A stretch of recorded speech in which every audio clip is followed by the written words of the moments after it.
Bonjour, alors cette vidéo est la première d'une série de vidéos qui va s'intéresser aux statistiques bivariées. Qu'est-ce que c'est que les statistiques bivariées? Ce sont les statistiques dans lesquelles nous allons prendre une population donnée, faire une enquête dessus et étudier simultanément deux caractères de cette population,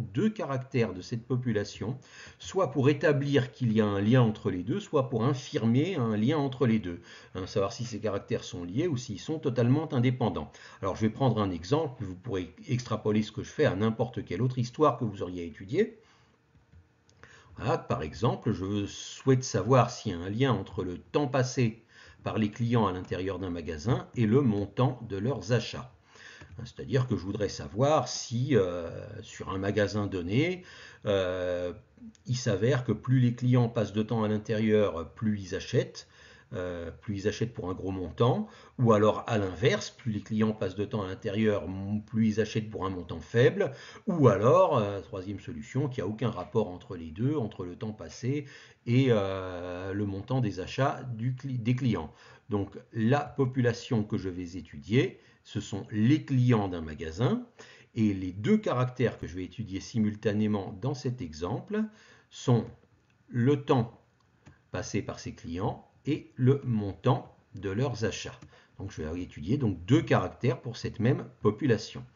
Et ces deux caractères-là, je vais faire une enquête, et après cette enquête, je vais revenir avec des données que je vais présenter pour qu'elles soient lisibles dans ce qu'on appelle un tableau de contingence. Alors qu'est-ce que c'est qu'un tableau de contingence? Je ne vais pas vous faire attendre. Voilà un tableau de contingence. Ah oui, il va falloir, je dis ça à l'attention de ceux qui voudraient recopier ce tableau sur feuille, on aura besoin dans les vidéos suivantes d'une ligne supplémentaire sous le tableau et d'une colonne supplémentaire à droite du tableau. Voilà, donc je vais vous dévoiler ce tableau. Voilà le tableau de contingence. Alors je vous propose de mettre la pause quelques instants sur cette vidéo et de regarder ce tableau avant de continuer, de vérifier que vous avez bien compris ce qu'il veut dire. Tenez, par exemple, nous avons ici une entrée 204. Essayez de faire une phrase qui explique ce que ce 204 veut dire pour ce problème de clients et de montant de leurs achats. Mettez la pause et réfléchissez-y. Si vous avez compris ça, vous aurez compris en gros comment lire le tableau. C'est bon alors. Qu'est-ce que ça veut dire? 204 se trouve à l'intersection de la ligne moins d'une heure et de la colonne 200 à 250 euros. Ça veut donc dire qu'il y a 204 clients dans notre enquête, dans notre panel, qui ont passé moins d'une heure dans ce magasin et qui ont dépensé entre 100 et 250 euros. Voilà, donc ce qu'on a fait sur cette case-là, on peut le faire sur toutes les cases et on a compris ce que ce tableau veut dire. Alors, les entrées de ce tableau, on va apprendre à leur donner une notation mathématique, une notation qui décrit ce qu'elles sont et qui décrit leur place dans le tableau. Par exemple, le 227, on va commencer par le 227. Vous avez vu que ce tableau comporte 3 lignes et 3 colonnes. Le 227, il est à la première ligne et à la première colonne.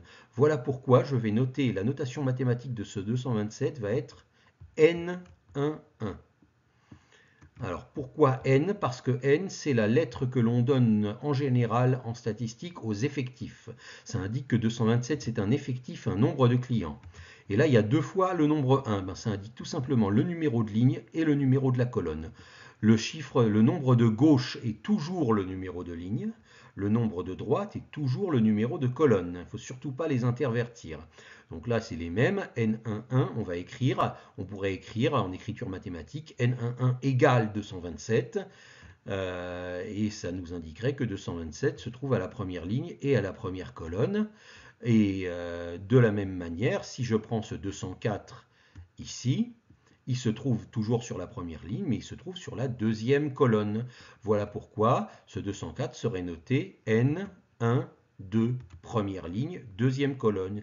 Les lignes d'abord et les colonnes après. Et il ne faut surtout pas intervertir, parce que si vous, par mégarde, vous intervertissiez les lignes et les colonnes, si vous écriviez N21, eh bien moi je comprendrais que vous parlez de la deuxième ligne et de la première colonne. Alors la deuxième ligne et la première colonne, j'arriverai ici. Voilà ici le nombre qu'on appelle N21, donc ça n'est pas le même que N12, donc il ne faut pas intervertir le numéro de ligne et le numéro de la colonne dans la notation. Voilà, N21, lui, il se trouve ici. Alors on pourrait, et on va continuer de la même manière, à donner des noms à toutes les entrées du tableau. Et je vais vous proposer de continuer tout seul et de répondre à la petite question suivante. Voilà. Combien vaut N23 et quelle est l'interprétation, c'est-à-dire essayer de lire dans le tableau combien vaut N23 et de me raconter ce que ça veut dire sur les clients et sur le montant qu'ils ont payé dans le magasin. Voilà ce que c'est que l'interprétation, c'est revenir à l'histoire qu'on vous a racontée. Donc mettez la pause quelques minutes et essayez de trouver donc ce qui se cache derrière ces deux cadres bleus. Ça y est, ben on va vérifier tout simplement en continuant à remplir toutes les entrées, et puis à un moment ou à un autre, on arrivera bien à N23. Donc là, ici, nous sommes sur la première ligne, et nous arrivons ici à la troisième colonne de la première ligne. Ce 158 sera donc noté mathématiquement N13. Voilà. Ici, nous sommes à l'intersection de la deuxième ligne et de la deuxième colonne, nous avons donc N22. Ici, nous sommes deuxième ligne, troisième colonne, nous avons donc N23, donc nous avons trouvé le N23 dont nous avions besoin. On va quand même continuer sur la troisième ligne. Et la troisième ligne, première colonne, là, ce 45, va donc être noté N31. Et puis ici, là, je pense que vous avez compris, ce sera N32, troisième ligne, deuxième colonne. Et enfin, N33. Et donc là, j'ai plus de problème à lire dans mon tableau que N23 vaut, voilà, 140. Et qu'est-ce que ça veut dire que N23 vaut 140? Comment expliquer ça? En parlant de temps passé et du montant des achats, eh bien, ça veut tout simplement dire que 140 clients ont dépensé plus de 250 € et ont passé entre 1 heure et 2 heures dans le magasin. 140 clients ont passé entre 1 et 2 heures dans le magasin et y ont dépensé plus de 250 €. Donc je résume ce qu'on vient de voir. N pour les effectifs, ensuite numéro de ligne d'abord et numéro de colonne après.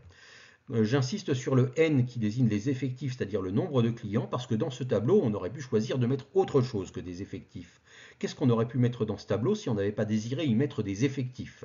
D'ailleurs, dans les séries statistiques qu'on voit en général dans la presse, on n'a pas des effectifs.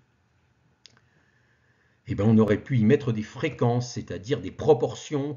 Bien souvent, c'est exprimé en pourcentage, c'est-à-dire de mettre des pourcentages de clients qui auraient par exemple ici passé entre moins d'1 heure et dépensé moins de 100 € dans ce magasin. Au lieu de mettre qu'il y a 227 clients, on aurait pu dire quel pourcentage de clients cela constitue. C'est pas très difficile à calculer. Et dans ce cas-là, on n'aurait pas eu un tableau de contingence des effectifs, on aurait eu un tableau de contingence des fréquences. Et comme c'est un tableau de contingence des fréquences, on n'aurait pas appelé nos entrées N11, N12, N13. On les aurait appelées par la lettre qui correspond aux fréquences, la lettre F. F11, F12, F13, FIJ avec I numéro de ligne et J numéro de colonne nous donnerait le pourcentage de clients qui sont dans chaque catégorie suivant le montant de leurs achats et le temps passé dans le magasin.